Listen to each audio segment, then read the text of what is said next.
La représentation provinciale du Tanganyika a déclaré recevable la proposition de 10 portant régime spécial de sécurité sociale pour les députés provinciaux du Tanganyika et de celui relatif aux principes fondamentaux d'assainissement et protection de l'environnement de la province. C'était au terme de la séance de ce lundi 2 juin 2025 tenue dans la salle des plénières de l'Assemblée provinciale sous la conduite du Dr Cyril Kim-Powell, président de cette première institution en province. Ces propositions dédiées ont fait l'objet d'un débat général après que leurs exposés des motifs soient déballés par le rapporteur, l'honorable Ngoy Kayumba Eli. C'est ainsi qu'il est apparu opportun d'élaborer, en inspirant de la loi rappelée, un édit portant régime spécial de sécurité sociale pour les députés provinciaux du Tanganyika.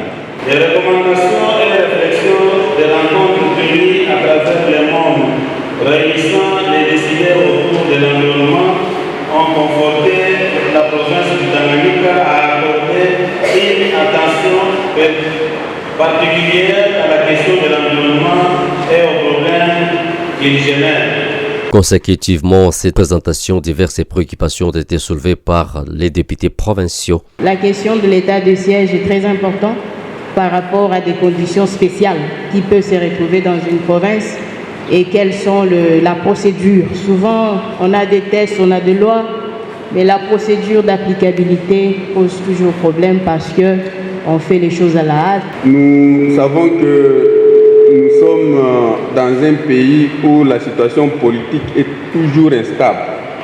Je voudrais savoir quelles sont les mesures de sécurité au cas où il y a par exemple instabilité dans la province. Qui dit les risques liés à l'exercice du mandat de député provincial.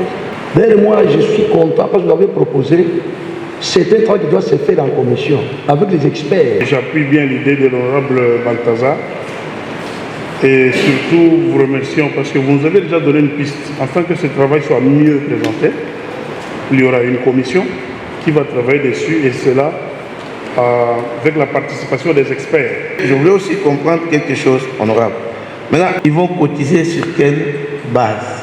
Si c'est même édit qui crée le cadre juridique de l'assainissement et protection de l'environnement.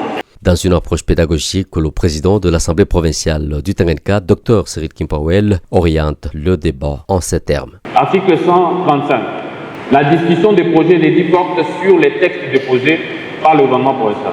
La discussion des projets et des propositions d'édit comporte une discussion générale, c'est ce que nous sommes en train de faire, et un examen article par article. C'est ce que nous allons faire quand la commission va revenir.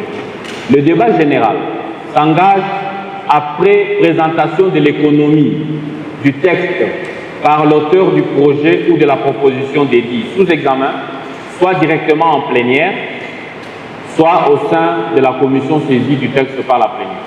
Le débat général se termine soit par la recevabilité du texte proposé, suivi de son examen article par article et son adoption en plénière, soit par son envoi à la commission, soit encore par sa non-adoption par la plénière.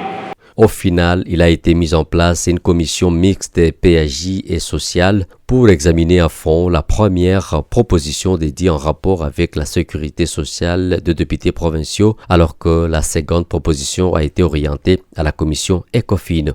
Peu avant cette étape, le caucus des députés provinciaux élus du territoire de Manono a présenté à l'Assemblée plénière le rapport de sa mission effectuée dans cette entité sur la période du 11 au 16 avril 2025.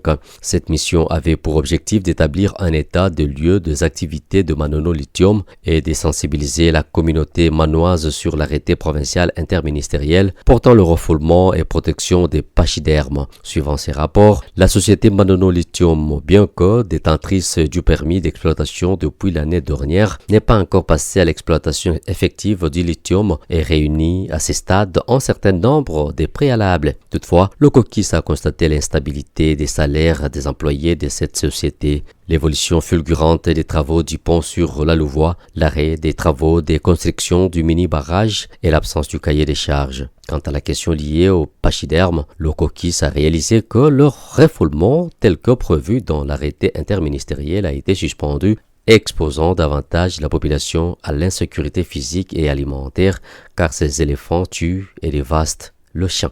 Ayant trouvé incomplet ces rapports, l'Assemblée plénière ne l'a pas avalisé, proposant plutôt au bureau de mettre en place une commission spéciale pour faire un état de lieu des activités de toutes les entreprises minières opérant à Manono, dont la plupart ne disposent pas de cahier de charges. Le rapport de la commission spéciale chargée d'effectuer